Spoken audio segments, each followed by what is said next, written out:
Il faut absolument que vous compreniez que votre paradigme dicte votre logique. Votre paradigme contrôle la façon dont vous utilisez votre temps. Votre paradigme contrôle votre perception des situations. Votre paradigme contrôle votre efficacité. Votre paradigme contrôle le montant d'argent que vous gagnez. Si vous voulez changer votre vie, vous devez changer votre paradigme.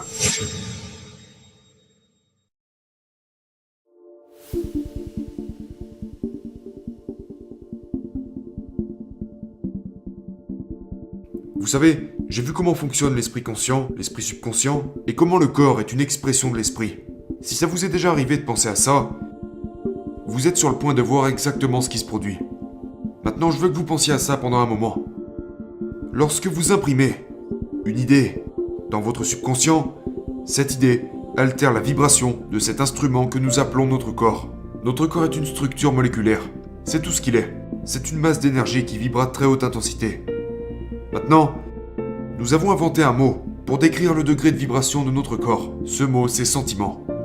Vous savez, si vous demandez à une personne « Comment vas-tu aujourd'hui ?» Elle vous répondra « Je me sens bien » ou « Je me sens pas bien » ou « Je me sens très bien ». Vous n'entendrez jamais une personne dire « Oh, eh bien, je suis impliqué émotionnellement avec une idée négative, alors je suis entré dans un taux vibratoire négatif. » Mais c'est pourtant exactement ce qui se passe. Donc, quand nous commençons à comprendre cela, et que nous prenons conscience que nous nous sentons pas très bien, nous pouvons changer cela.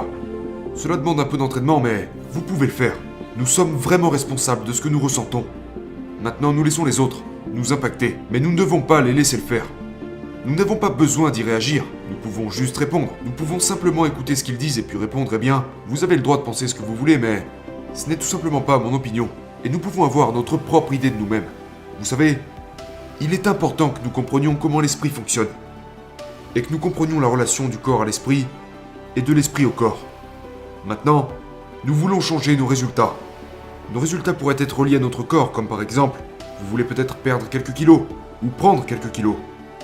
Vous voulez peut-être avoir un peu plus d'énergie.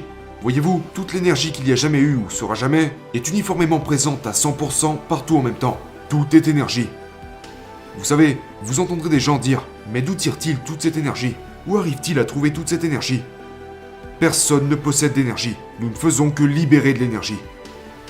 Le désir est le mécanisme de déclenchement qui laisse l'énergie circuler.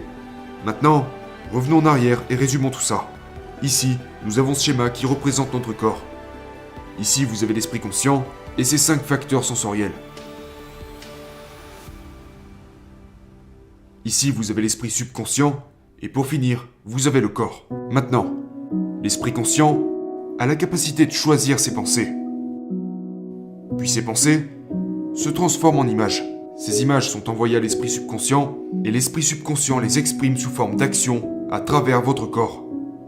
Maintenant, quel est le problème? Rappelez-vous que l'esprit subconscient n'a pas la capacité de rejeter et que l'esprit subconscient ne sait pas différencier ce qui est réel et ce qui est imaginaire. Alors comment étions-nous formés à la naissance? Je vais vous le dire. À votre naissance, vous n'aviez encore développé aucune installation consciente. Vos facteurs sensoriels n'étaient même pas développés. Voilà comment vous arrivez au monde. Dans votre petite vie, quand vous étiez un nourrisson, pas d'esprit conscient. Il y a l'esprit subconscient. Il est grand ouvert et vous pouvez y mettre n'importe quoi. Voyez-vous, votre esprit subconscient est programmé génétiquement. C'est pourquoi nous ressemblons à nos parents. Il est relié aux gènes, à la naissance. Mais ensuite, nous sommes programmés par notre environnement. Karl Menninger, de la fondation Menninger à Topeka, a dit une fois que votre environnement est plus important que votre hérédité. Pourquoi pensez-vous que vous maîtrisez la langue que vous parlez? Vous parlez cette langue parce que vous étiez entouré de gens qui parlaient cette langue dans votre petite vie. Et ce langage est entré directement dans votre esprit subconscient. Si vous avez grandi dans une famille bilingue, vous avez appris les 2 langues. Parlons de l'impact qu'a notre environnement sur nous lorsque nous grandissons. Ça, c'est l'enfant. Regardez, les idées, les pensées et les concepts qui se déroulent autour de cet enfant vont directement dans son esprit subconscient.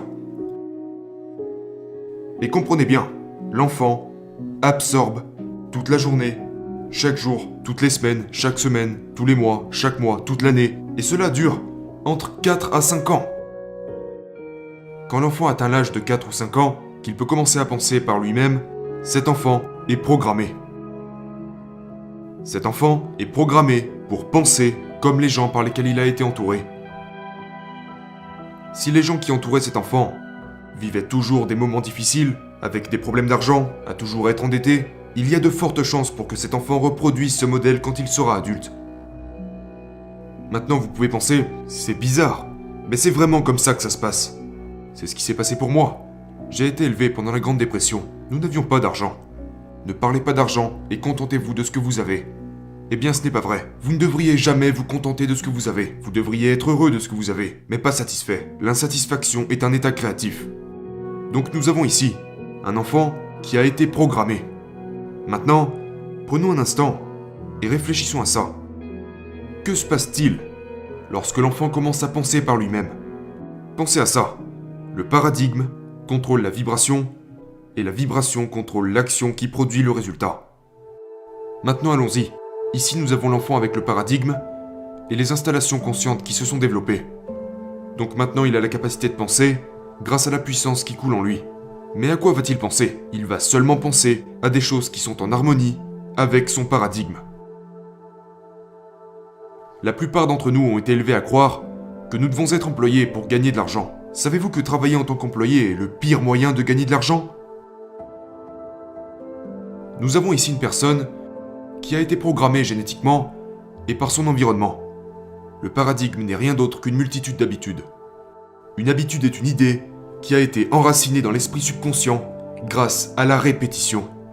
Maintenant, votre paradigme contrôle littéralement votre comportement. Consciemment, vous pouvez penser à une chose, mais inconsciemment, une autre idée vous contrôlera.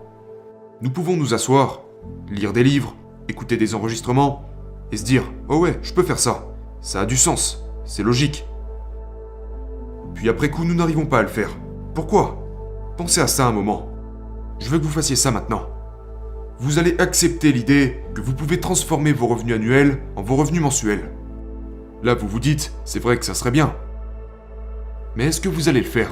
Probablement pas. Votre paradigme vous en empêchera. Votre paradigme contrôle littéralement vos résultats. Maintenant, pensons à la façon dont le paradigme s'est formé. Le paradigme s'est formé à travers la répétition. Vos idées se sont implantées dans votre esprit subconscient. Il faut absolument que vous compreniez que votre paradigme dicte votre logique. Votre paradigme contrôle la façon dont vous utilisez votre temps. Votre paradigme contrôle votre perception des situations. Votre paradigme contrôle votre efficacité. Votre paradigme contrôle le montant d'argent que vous gagnez. Si vous voulez changer votre vie, vous devez changer votre paradigme. C'est un concept magnifique. C'est un concept absolument phénoménal. Vous savez maintenant pourquoi vous obtenez les résultats que vous obtenez. Ça n'a rien à voir avec votre intellect. Votre intellect vous permet de comprendre comment faire les choses. Mais cela ne veut pas dire que vous allez les faire. Nous pouvons croire quelque chose au niveau conscient, mais au niveau subconscient, le paradigme croit à quelque chose d'autre.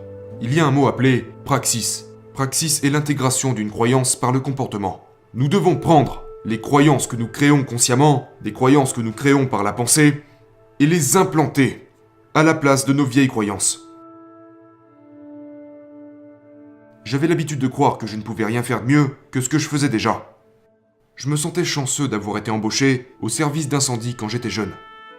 L'idée de créer une entreprise qui opère partout dans le monde était la chose la plus éloignée de mon esprit. Mais vous savez quoi? En changeant mon paradigme, toute ma vie a changé. C'est ce que nous faisons. Voilà de quoi il s'agit. Vous devez changer votre paradigme si vous voulez changer votre vie. Et vous pouvez étudier tout ce que vous voulez. Si vous ne comprenez pas comment modifier votre programme, parce que c'est ça le paradigme, c'est un programme, c'est une multitude de concepts qui ont été fixés dans votre esprit subconscient qui contrôlent littéralement votre comportement. C'est un excellent concept à comprendre. Et c'est une tragédie si vous ne le comprenez pas, parce que votre vie dépend de ce concept. Pourquoi pensez-vous que la plupart des gens avancent dans la vie et continuent d'obtenir les mêmes résultats encore et encore et encore? Eh bien, leur programme est le même, et ils n'en prennent pas conscience. Nous devrions l'apprendre à l'école, mais ce n'est pas le cas. Comment se forme le paradigme? Par la répétition d'informations. Comment changer le paradigme? Par la répétition d'informations. Maintenant, supposons que vous traversiez une période difficile, financièrement parlant. Vous réalisez que vous dépensez plus que ce que vous gagnez. Eh bien, vous devez changer votre conception de l'argent. Comment y parvenir? Par la répétition d'une idée. C'est là qu'interviennent les affirmations. Je vais vous en donner une que j'utilise depuis des années. Je suis si heureux et reconnaissant que l'argent vienne à moi en quantité croissante, via de multiples sources, sur une base continue. Je suis si heureux et reconnaissant que l'argent vienne à moi, en quantité croissante, via de multiples sources sur une base continue. Vous ne devez pas répéter ça une ou deux fois. Vous devez répéter ça 1000 fois par jour, chaque jour pendant au moins 90 jours. Et vous allez commencer à complètement changer votre conception de l'argent. Maintenant, je vais vous dire ce que j'ai fait. J'ai écouté à l'aide d'un tourne-disque un long enregistrement. Et je l'ai écouté encore et encore et encore, tous les jours, pendant presque 3 ans. C'était tellement illogique. Tout le monde disait que je perdais mon temps. Et je lisais aussi le même livre, Réfléchissez et devenez riche. En fait, je continue de le relire encore aujourd'hui. Et c'était la répétition des instructions de Earl Nightingale et du livre qui ont changé mon paradigme. Je ne savais pas ce que je faisais, je ne comprenais pas pourquoi je faisais ça, mais je l'ai fait. La plupart des gens très accomplis ne peuvent pas vous dire pourquoi ils le sont, mais voilà pourquoi ils le sont. Ils ont réécrit leur programme, ils ont changé leur paradigme. Et peut-être qu'ils n'ont pas compris comment ils l'ont fait, mais ils l'ont fait.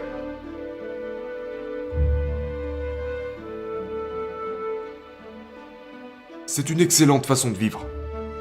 Et c'est quelque chose de très important à comprendre. Merci pour votre écoute. C'était Bob Proctor.